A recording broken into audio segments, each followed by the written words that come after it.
یعنی یہ بھی چاہتے ہیں کہ تمہارے اوپر مشکلات ہیں، تم مشقت کا شکار ہو جاؤ۔ اور یہاں پر اللہ تعالیٰ یہ بھی فرما رہے ہیں کہ جو بغض ان کے منہوں سے ظاہر ہوتا ہے وہ تو بہت چھوٹا ہے، کیونکہ جو یہ سینوں میں چھپائے ہوئے ہیں جس کو تم نہیں جانتے وہ بہت زیادہ بڑا بغض ہے۔ یعنی اندازہ لگائیں کہ اللہ تعالیٰ تو دلوں کے بھید جانتا ہے، تو اسی لیے یہاں پہ اللہ تعالیٰ نے یہ بات کہی کہ جو بغض یہ ظاہر کرتے ہیں وہ اتنا بڑا نہیں ہے، جتنا یہ سینوں میں چھپاتے ہیں وہ زیادہ بڑا ہے۔ پھر فرمایا ہاں تم اولائی وہ لوگ ہو تحبونہم تم محبت کرتے ہو ان سے، ولا یحبونکم اور وہ نہیں محبت کرتے تم سے، وتؤمنون بالکتاب کلی اور تم ایمان لاتے ہو ساری کتابوں پر اس کی، وَإِذَا لَقُوكُمْ اور جب وہ ملاقات کرتے ہیں تم سے، قَالُوا آمَنَّا وہ کہتے ہیں کہ ایمان لائے ہم، وَإِذَا خَلَوْا اور جب وہ اکیلے ہوتے ہیں، عَضُّوا عَلَيْكُمْ کاٹتے ہیں تم پر، الْأَنَامِلَ اپنی انگلیاں، من الغیظ مارے غضب کے، غصے کے، قُلْ مُوتُوا بِغَیظِکُمْ کہہ دیجئے مر جاؤ تم اپنے غصے کے اندر، ان اللہ علیم بذات الصدور بے شک اللہ تعالیٰ جانتا ہے سینوں کے بھید۔ اب یہاں ایمان والوں سے کہا جا رہا ہے کہ تم سادہ طبیعت کے لوگ ہو، کہ تم تو ان سے محبت کرتے ہو اور تم سمجھتے ہو کہ وہ بھی تم سے محبت کرتے ہیں، حالانکہ وہ تم سے محبت نہیں کرتے، اور تم تو تمام کتابوں پر ایمان لاتے ہو جبکہ وہ ایمان نہیں لاتے، اور وہ صرف زبانی کلامی ایمان کا دعویٰ کرتے ہو اور تم سمجھتے ہو کہ وہ ایمان والے ہیں، حالانکہ ان کی کیفیت یہ ہے کہ جب وہ اکیلے ہوتے ہیں یا اپنے جیسے لوگوں کے ساتھ ہوتے ہیں تو غصے کے سبب تمہارے اوپر اپنی انگلیاں کاٹتے ہیں، یعنی اتنے غضبناک ہوتے ہیں کہ جب مجبور ہو کے کچھ نہیں کر سکتے تو اپنے ہاتھ ہی کاٹنا شروع ہو جاتے ہیں۔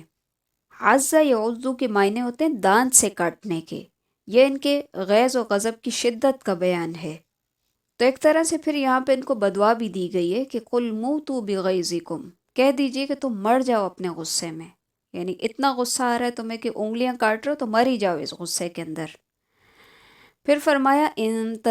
تمسسکم اگر پہنچتی ہے تم کو حسنتن کوئی بھلائی، تسؤہم بری لگتی ہے ان کو، وَإِن تُصِبْكُمْ اور اگر پہنچتی ہے تم کو سیئۃ کوئی برائی، یفرحوا بہا تو خوش ہوتے ہیں اس پر، وَإِن تَصْبِرُوا اور اگر تم صبر کرو، وَتَتَّقُوا اور تقوی کرو، لا يَضُرُّكُمْ نہیں وہ ضرر دے سکتے تم کو، کیدہم چالیں ان کی، شیئا کچھ بھی، ان اللہ بما یعملون محیط بے شک اللہ تعالیٰ ساتھ اس کے جو وہ اعمال کرتے ہیں اس کو گھیرنے والا ہے۔ اس آیت کے اندر منافقین کی اور کفار کی اس شدید عداوت کا ذکر ہے جو انہیں مومنوں کے ساتھ تھی،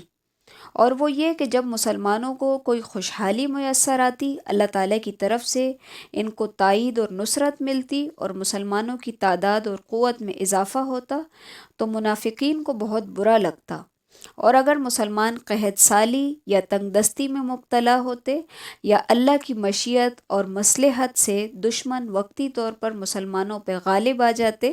جیسا کہ جنگ احد میں ہوا تو بڑے خوش ہوتے۔ مقصد بتانے سے یہ ہے کہ جن لوگوں کا یہ حال ہو کیا وہ اس لائق ہو سکتے ہیں کہ مسلمان ان سے محبت کی،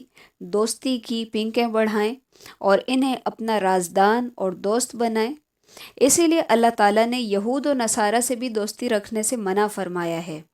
جیسا کہ قرآن کریم کے دوسرے مقامات پر بھی ہے، اس لیے کہ وہ بھی مسلمانوں سے نفرت اور عداوت رکھتے ہیں اور ان کی کامیابی سے ناخوش ہیں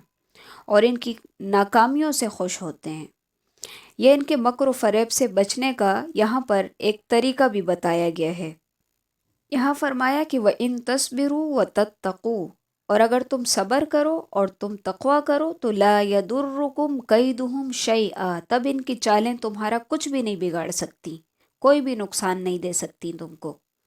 گویا کہ منافقین اور دیگر اعدائے اسلام اور مسلمین کی سازشوں سے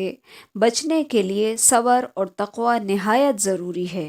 یہ جو ہم صبر نہیں کر پاتے اور تقوی نہیں کر پاتے، اسی وجہ سے غیر مسلموں کی جو سازشیں وہ کامیاب ہو جاتی ہیں،